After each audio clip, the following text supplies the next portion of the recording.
All off season, I talked about NFC contenders, but I left this team out.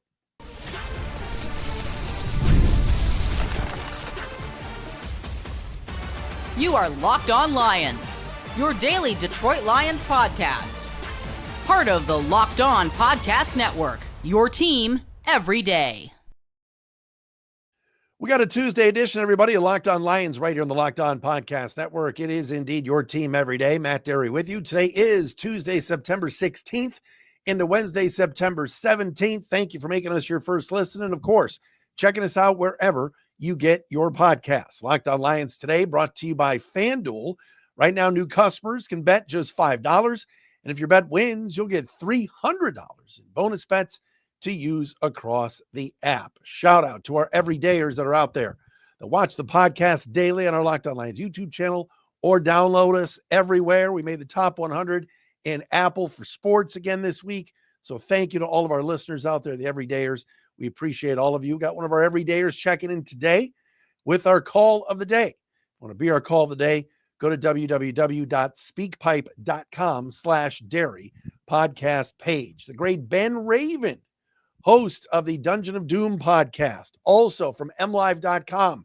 Lions beat writer is going to join us momentarily on the program. We'll get Ben's thoughts on the first 2 weeks. Very quickly, let's start with this. Couple of Lions roster moves that have taken place this afternoon. Poor Monty Rice, elevated from the practice squad, the backup linebacker wearing number 45 the other day, got a personal foul penalty.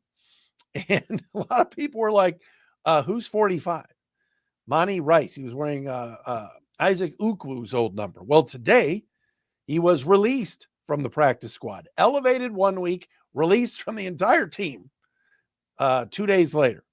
He's gone. Bad news on Shane Zylstra, who injured his ankle the other day. He has been placed on injured reserve. So the Lions need a new tight end. They have signed Ross Dwelly to the practice squad. Also, Tristan Colon, whom the Lions signed this offseason, backup offensive lineman. He has been added to the active roster from the practice squad. Not sure why that is or why they would add another offensive lineman, but Colon's been banged up. Maybe he's healthy. They want him on the active roster. He is now there. But the big signing today, added to the practice squad to maybe help the Lions do a little investigative work, do a little pre-game scouting, pre-week scouting. Malik the Freak. Yes, the former dual threat quarterback receiver Malik Cunningham, ex of the Patriots and the Ravens, has signed with the Lions practice squad. So you got to figure that Detroit will spend this week picking the brain of Cunningham on Lamar Jackson. They were college teammates at Louisville. Cunningham was actually the quarterback after Lamar left. I think he was like the MVP of the Liberty Bowl years ago. But Cunningham also played with Lamar on the Ravens practice squad last year. And during training camp this year, he was let go and not signed at the Ravens final cuts. But Malik Cunningham, I'm assuming, is going to spend this week wearing the Ravens number 8 jersey for the scout team. And they'll pick his brain to get any intel they can on Lamar. This is a guy that played with him in college, played with him in the pros. So Malik Cunningham, who a lot of Patriots fans loved a couple of years ago. They were raving about him during the preseason. Maybe he's the future. But he's just been a practice squad player the last couple of years. He has been signed by the Lions today. Also, I got to get into this. I watched the games last night, of course, late night, Chargers over the Raiders. No surprise there. Tampa Bay goes into Houston and knocks off the Texans on a late touchdown run by Rashad Wilson. But what a job by Baker Mayfield in that game to lead that team to a win, a huge fourth down conversion where he ran. And Tampa Bay, and I'm not just wearing the orange for the Bucs today, but Tampa Bay is now 2-0. I think it's like the 5th or 6th straight year under Todd Bowles that the Bucs have started 2-0. And look, there's a lot of football left to be played. All right. Everybody's got 15 games left. But all off season, we did interviews, we did topics, we talked a lot about the strength of the NFC and who's at the top. Philadelphia, of course. Got to talk about the Eagles. They won the flipping Super Bowl last year, right? Excellent, excellent team. The Lions, the Packers, the Rams, Some people were hyping up the Commanders. The Commanders knocked off your Leos last year in the playoffs. Rarely, and this is my fault, this is my bad, and I don't know why I didn't do this, but I really didn't for a lot of the summer. You rarely mentioned Tampa Bay. The Buccaneers, I know they lost Tristan Wirfs, everything tackle. I know they've got some injuries at wide receiver. Chris Godwin's been out. They've got some guys on defense that are out. Kalijah Cansey, my guy. You know I love Kalijah. I wanted the Lions to draft him a couple of years ago. Out for the year last night with an injury. Yet Tampa Bay is really good. And Baker Mayfield is playing at a very high level. They got two very good backs. They got a future Hall of Fame wide receiver. They got solid tight ends. They're excellently coached. Although Todd Bowles' timeout management in playoff games is brutal. But you always know the Tampa Bay Bucs are going to play defense. Antoine Winfield, they got guys, they got good players. Their linebacking core has been there forever. Tampa Bay looks good. That was a tough, hard-fought win last night in Houston against the Texans. And D'Amico Ryans was pulling a Todd Bowles with the timeout usage at the end of that game. But Tampa's 2-0, and they come to Ford Field, corner Brush and Adams. House at Barry and Calvin and built, and whoever else. The house at Scott Mitchell. No. Anyway, Lions and Bucs play Monday Night Football October 20th. That is going to be some game because Tampa's legit. And people are on the Rams bandwagon. They're 2-0. People are certainly on the Green Bay bandwagon. Heck, so many people nationally are like, oh, Packers Super Bowl after 2 weeks. Philadelphia is 2-0. But Tampa Bay looks the part. They play really good, complementary football. They're very well coached. They've got good special teams, everything. That was an impressive win last night. And Baker Mayfield just seems to find a way. And of course, the Lions, Tampa Bay beat the Lions last year at Ford Field. So I spent a lot of time this offseason not talking about the Bucs, and I should have. They're going to win that NFC South. There's no doubt about it. I watched Atlanta on Sunday night in that ugly game against Minnesota. Falcons are fine. That's a good team. But Tampa's the class of that division. They're going to be very, very dangerous. And that Monday night game in Detroit in a few weeks, about a month from now, is going to be something else. All right, Ben Raven, MLIVE Lions beat writer, going to join us coming up next. We also have a call of the day a little bit later on. All of that right here on a Tuesday edition. Big Tuesday, big game tonight at Comerica Park. But Ben Raven first, coming up next.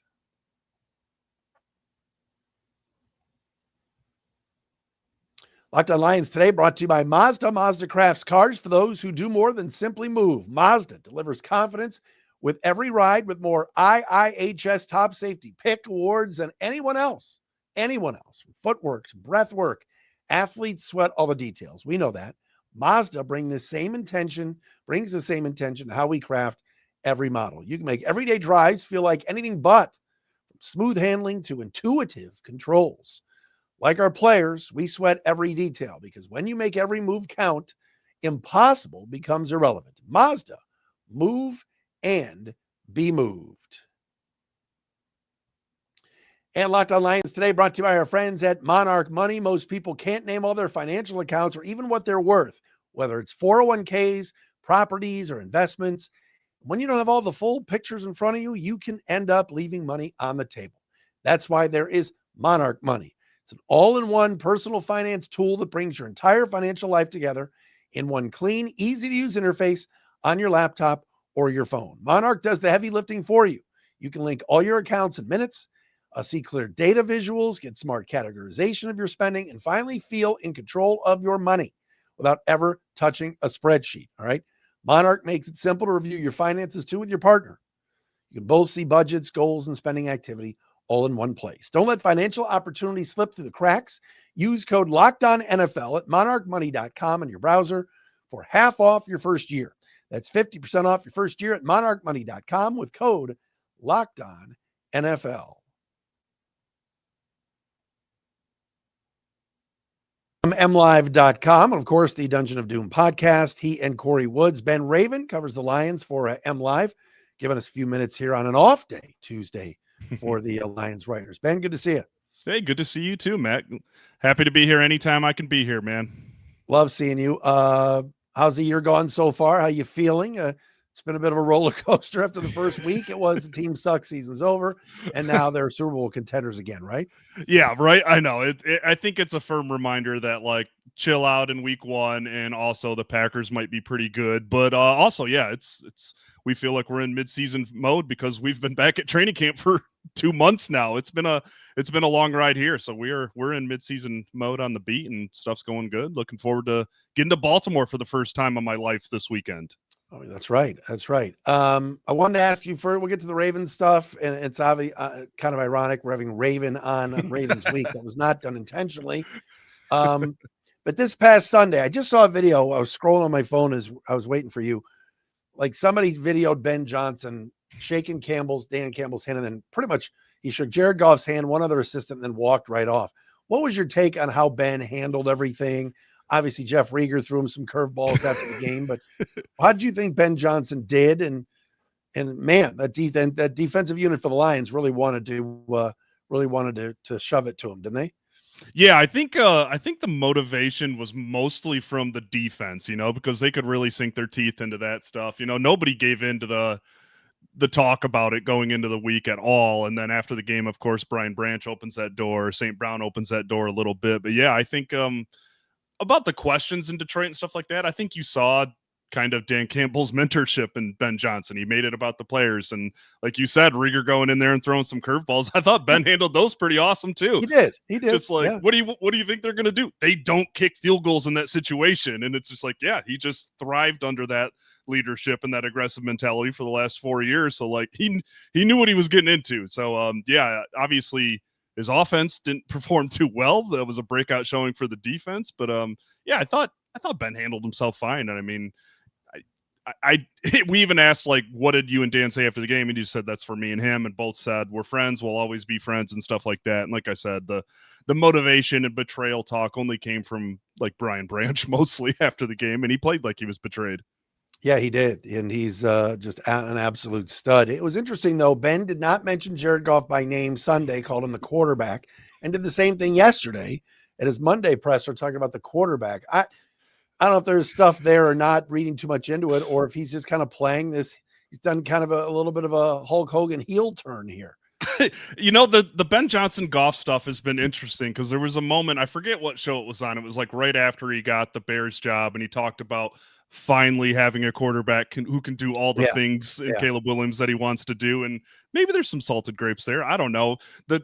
What I get from Goff is that he still loves and appreciates Ben Johnson, but it is interesting that he won't say his name. I missed the one after the game for sure, but I don't think there's anything there. I really think it's just it's a division rival. The Bears are 0-2, and Ben Johnson's pissed off about it. Tell me what you saw Sunday that was the biggest difference maker and why this team had so much success as opposed to the first game. The offensive line. It was all about the offensive line. Like, honestly, Goff had time.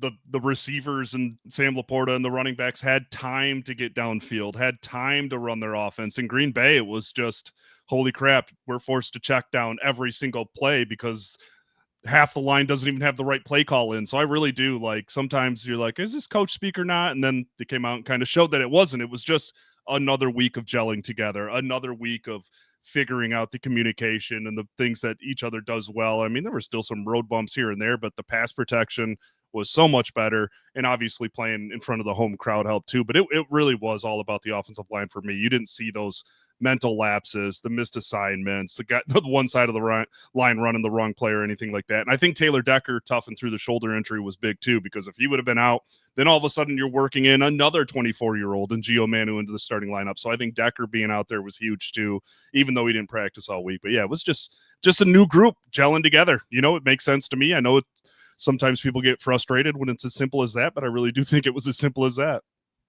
Let me double down on that Decker thing. I don't think he gets enough credit, Ben. And look, I know he made the Pro Bowl last year for the first time, and he was kind of a fifth alternate to get there. But man, I was worried during the week, and he wasn't going to play. You mentioned Manu, probably not ready to start a game yet.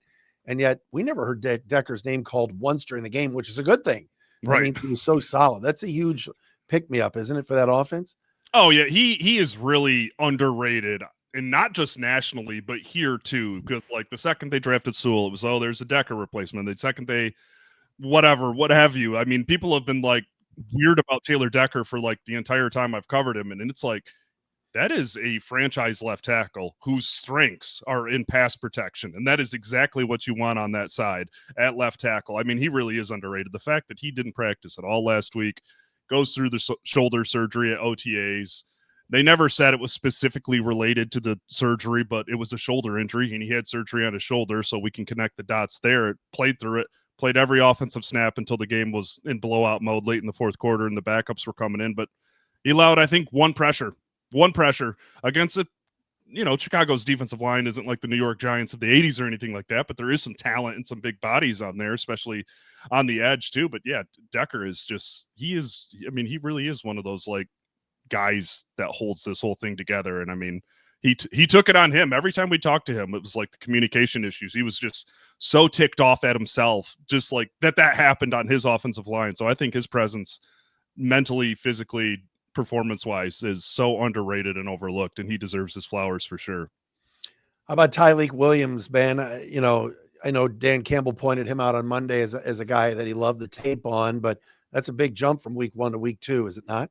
Oh, yeah. I mean, you just saw someone kind of just find ways to make plays. No, he didn't get a pressure. No, he didn't get a sack or anything like that, but like, he had no tackles in that game, but the 2 pass deflections. I think I saw a stat the other day that no Lions defensive lineman had more than 2 pass deflections all last season, and he had 2 in that game last week, including the big one on 4th down. So, I mean, that's awareness. That's knowing when to get your hands up, and that's finding a way to make a play. And, I mean, they're counting on him. I mean, they're going to be counting on him all year, even when McNeil gets back. But with McNeil out, Levi out, him and DJ Reader have got to carry that interior defensive line, and they've got to do everything they can to make life easier for Aiden Hutchinson and to be determined other edge defender. It's a great segue. We're talking to Ben Raven from MLIVE. Here's Marcus Davenport, right? He gets the sack, crowds into it, and then all of a sudden he's on the ground, and he stayed on the ground. What are you hearing about that shoulder?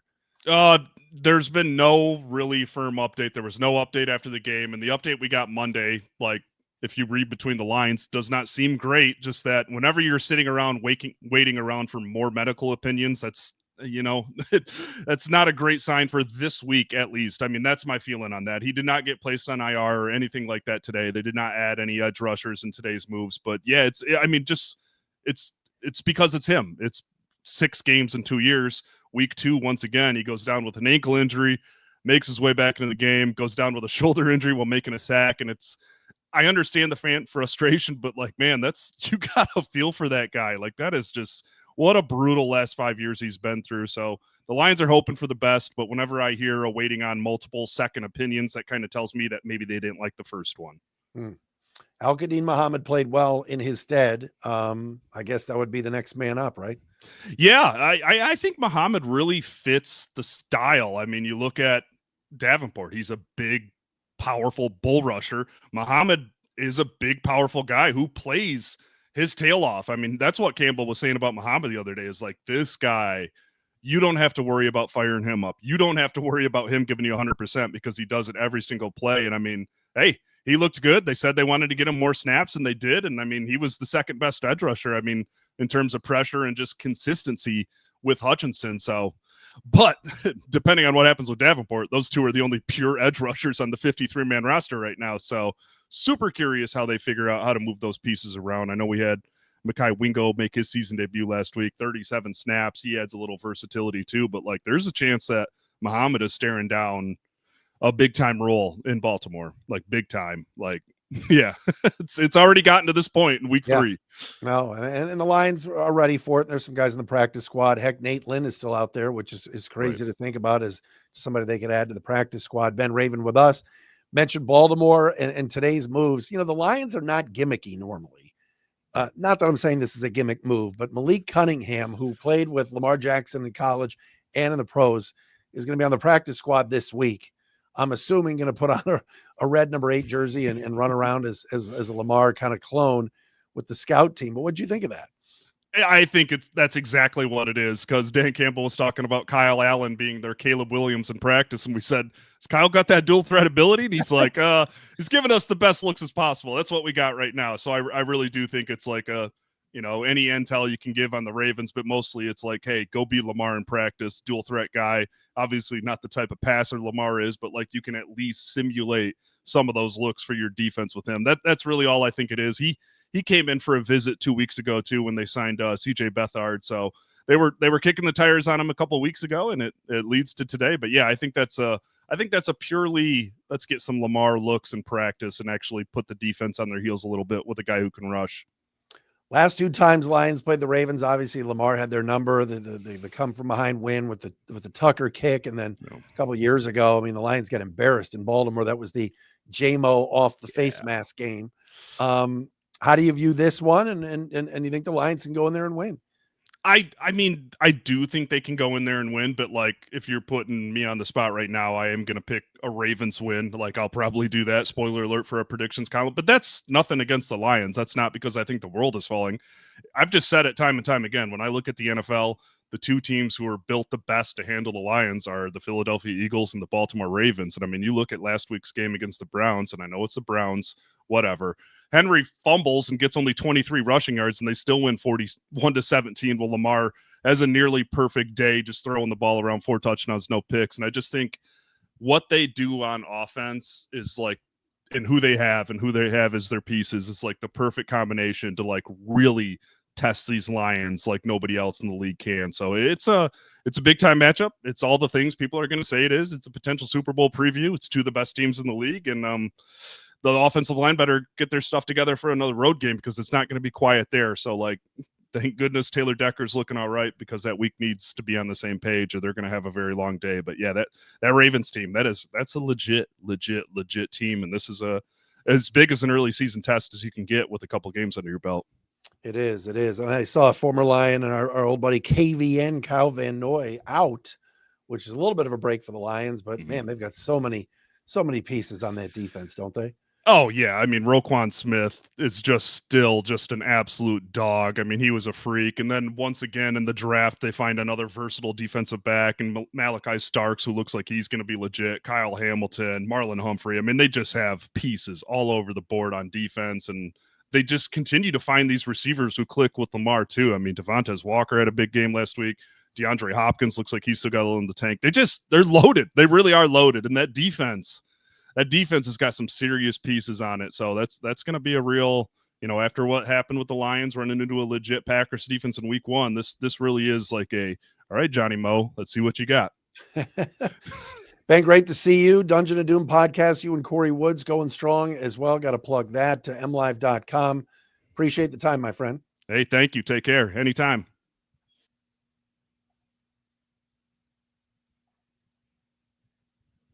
Always great to have Ben Raven on from MLive.com. Now we're brought to you by our friends at FanDuel. The NFL season is here, and FanDuel is making sure you're ready for kickoff with a can't-miss offer. Right now, new customers can bet just $5, and if your bet wins, you'll get $300 in bonus bets to use across the app. FanDuel is the best, all right?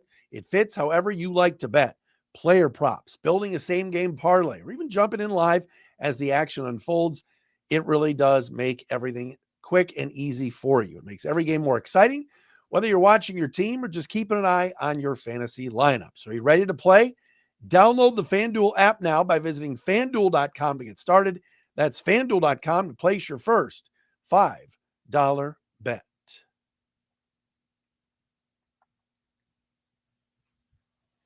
We thank our man, Ben Raven, for joining us from MLive.com. Brings up a great point about just Lions are going to, we know how good they are when they're getting the passing game going, but you're facing that secondary with Starks and Humphrey.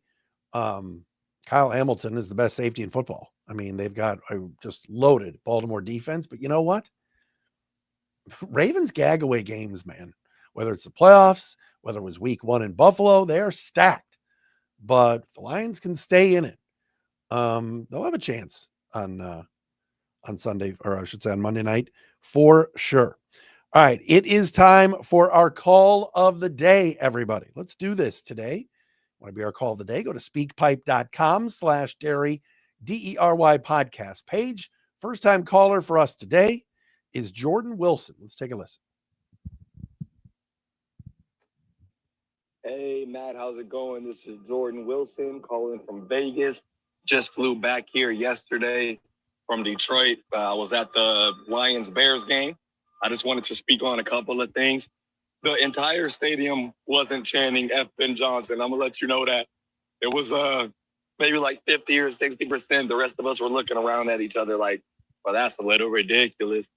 But I wanted to ask you, with Branch cramping up in the fourth quarter there and going down, looked kind of scary before we knew what was going on with them. What would you prefer happens like when we're up like that in the fourth quarter?